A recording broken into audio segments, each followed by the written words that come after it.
Hello, welcome to my channel. ಯಾರೆಲ್ಲ ನಮ್ಮಮ್ಮ ಇವತ್ತು ಮನೇಲಿಲ್ಲ ಏನಪ್ಪ ಸಾಂಬಾರ್ ಮಾಡೋದು ಅಂತ ಹೇಳಿ ಯೋಚನೆ ಮಾಡ್ತಾ ಇರ್ತೀರೋ ಅಂಥವ್ರಿಗೆಲ್ಲ ಒಂದು ಈಸಿಯಾಗಿ ಸಾಂಬಾರ್ ಮಾಡೋದು ಹೇಳ್ಕೊಡ್ತೀನಿ. ಫಸ್ಟು ಒಂದು 3 to 4 ಸ್ಪೂನ್ ಅಷ್ಟು ಅಕ್ಕಿನ ನೆನೆಸಿ ಇಟ್ಕೊಬಿಡಿ. ವಾಶ್ ಮಾಡ್ಕೊಂಡು ನೆನೆಸ್ಕೊಂಡು ಇಟ್ಕೊಳ್ಳಿ. 15 ಮಿನಿಟ್ಸ್ ಟೈಮ್ ಇರುತ್ತಲ್ವಾ, ಆ ಟೈಮಲ್ಲಿ ಏನು ಮಾಡೋದು ಅಂತ ಯೋಚನೆ ಮಾಡಿದಾಗ ಫ್ಲಿಪ್ಕಾರ್ಟಿಂದ ಆರ್ಡ್ರ್ ಮಾಡಿರೋದು ಕಿಚನ್ ವಾಲ್ ಸ್ಟಿಕ್ಕರ್ ಇತ್ತು. ಆ ಸ್ಟಿಕ್ಕರ್ನ ವಾಲ್ಗೆ ಅಂಟಿಸೋಣ ಅಂತೇಳಿ ನಾನು ನನ್ನ ಮಗ ಇಬ್ಬರು ಸೇರಿಕೊಂಡು ಸ್ಟಿಕ್ಕರ್ನ ಅಂಟಿಸ್ಕೊಂಡು, ಇನ್ಸ್ಟ್ರಕ್ಷನ್ಸ್ ಏನಪ್ಪ ಇತ್ತಂದರೆ ವಾಲ್ನ ನೀಟಾಗಿ ಕ್ಲೀನ್ ಮಾಡ್ಕೊಳ್ಳಿ, ಅದ್ರ ಮೇಲೆ ಸ್ಟಿಕ್ ಮಾಡ್ಕೊಳ್ಳಿ ಅಷ್ಟೇ. ನನಗೆ ಟೈಲ್ಸ್ ಇದ್ದಿದ್ದರಿಂದ ಅಂಟಿಸ್ಕೊಳ್ಳೋಕ್ಕೆ ತುಂಬ ಈಸಿ ಆಯಿತು. ನಾರ್ಮಲ್ ಪೇಂಟ್ ಇರುತ್ತಲ್ವ, ಅದ್ರ ಮೇಲೂ ಕೂಡ ನಾವು ಸ್ಟಿಕ್ ಮಾಡ್ಕೋಬೋದು. ಜಸ್ಟ್ ಡಸ್ಟ್ ಏನಾರು ಇದ್ದರೆ ಕ್ಲೀನ್ ಮಾಡಿಕೊಂಡು ಅದ್ರ ಮೇಲೆ ಸ್ಟಿಕ್ ಮಾಡಿಕೊಂಡ್ರೆ ಚೆನ್ನಾಗೇ ಕಾಣಿಸುತ್ತೆ. ಸ್ಟಿಕ್ಕರು ಎಲ್ಲಿ ಬೇಕಲ್ಲಿ ಇದ್ದಿದ್ದರಿಂದ ನನಗೆ ಸ್ಟಿಕ್ ಮಾಡ್ಕೊಳ್ಳೋಕ್ಕೆ ಸ್ವಲ್ಪ ಕಷ್ಟ ಆಯಿತು. ಯಾವುದನ್ನ ಎಲ್ಲಿ ಅಂಟಿಸ್ಕೋಬೇಕಪ್ಪ ಅಂತ ಗೊತ್ತಾಗ್ತಾ ಇರಲಿಲ್ಲ. ಫೈನಲ್ ಆಗಿ ನಾನು ಅದನ್ನು ಆ ಕಡೆಯಿಂದ ಈ ಕಡೆಗೆ, ಈ ಕಡೆಯಿಂದ ಆ ಕಡೆಗೆ ತೆಗೆದು ಅಂಟಿಸ್ಕೊಂಡೆ. ಟೈಲ್ಸ್ ಇದ್ದಿದ್ದರಿಂದ ತೆಗೆದು ಹಾಕೋಬೋದು, ಪೇಂಟ್ ಇದ್ದರೆ ಸ್ವಲ್ಪ ಕಷ್ಟ ಆಗುತ್ತೆ. ಪೇಂಟಿಂದ ಒಂದ್ಸಲ ತೆಗೆದ್ರೆ ಅದನ್ನು ಮತ್ತೆ ಸ್ಟಿಕ್ ಮಾಡೋಕ್ಕೆ ಸ್ವಲ್ಪ ಕಷ್ಟ ಆಗುತ್ತೆ.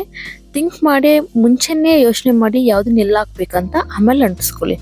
ಫೈನಲ್ ಆಗಿ ಕಿಚನ್ ಈ ಥರ ಕಾಣಿಸ್ತಾ ಇತ್ತು ಎಲ್ಲ ಸ್ಟಿಕ್ ಮಾಡ್ಕೊಂಡ್ಮೇಲೆ. ಕಾಯಿ ಬಜ್ಜಿ ಮಾಡೋಕ್ಕೆ ಏನೇನು ಬೇಕು ಅಂತೇಳಿ ಇವಾಗ ತೋರಿಸ್ತೀನಿ ಬನ್ನಿ. ತುಂಬ ಕಡಿಮೆ ಐಟಮ್ಸಲ್ಲಿ ಬೇಗ ರೆಡಿ ಆಗುತ್ತೆ ಕಾಯಿ ಬಜ್ಜಿ. ಒಂದು ಬೆಳ್ಳುಳ್ಳಿನ ಸ್ಟವಲ್ಲಿ ಚಾಕಕ್ಕೆ ಚುಚ್ಕೊಂಡು ಸುಟ್ಕೊತಾ ಇದ್ದೀನಿ.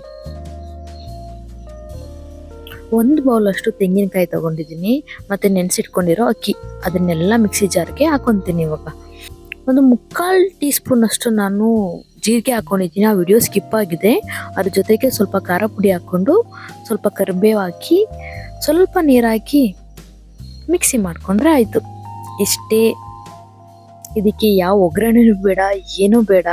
ಜಸ್ಟ್ ಅದನ್ನು ಸ್ಟವ್ ಹಚ್ಚೋಕ್ಕಿಂತ ಮುಂಚೆ ಮಸಾಲೆ ಎಲ್ಲ ಹಾಕಿ ಸ್ವಲ್ಪ ನೀರು ಹಾಕಿ ಆಮೇಲೆ ಸ್ಟವ್ ಅಂಟಿಸ್ಕೊಳ್ಳಿ.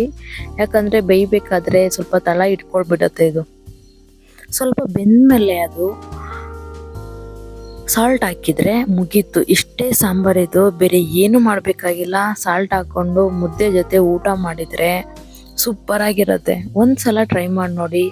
ಅಮ್ಮ ಇಲ್ಲ ಏನಪ್ಪ ಮಾಡೋದು ಅಂತ ಯೋಚನೆ ಮಾಡುವಾಗ ಇದು ಬೆಸ್ಟ್ ರೆಸಿಪಿ ಅಂತ ಹೇಳ್ತೀನಿ. ತುಂಬ ಚೆನ್ನಾಗಿರುತ್ತೆ, ಟ್ರೈ ಮಾಡಿ. ಒಂದೇನಪ್ಪ ಅಂದರೆ ವಿಡಿಯೋ ನೋಡೋಕ್ಕೆ 15 ಮಿನಿಟ್ಸ್ ಮುಂಚೆನೇ ನೋಡಿ ಅಡುಗೆ ಮಾಡಬೇಕಂತ ಥಿಂಕ್ ಮಾಡೋಕ್ಕಿಂತ ಮುಂಚೆ. ಯಾಕಂದರೆ ಅಕ್ಕಿ ನೆನೆಯೋಕ್ಕೆ ಸ್ವಲ್ಪ ಟೈಮ್ ಬೇಕು, ಅದಕ್ಕೆ. ಫೈನಲಿ ರೆಡಿ ಆಯಿತು.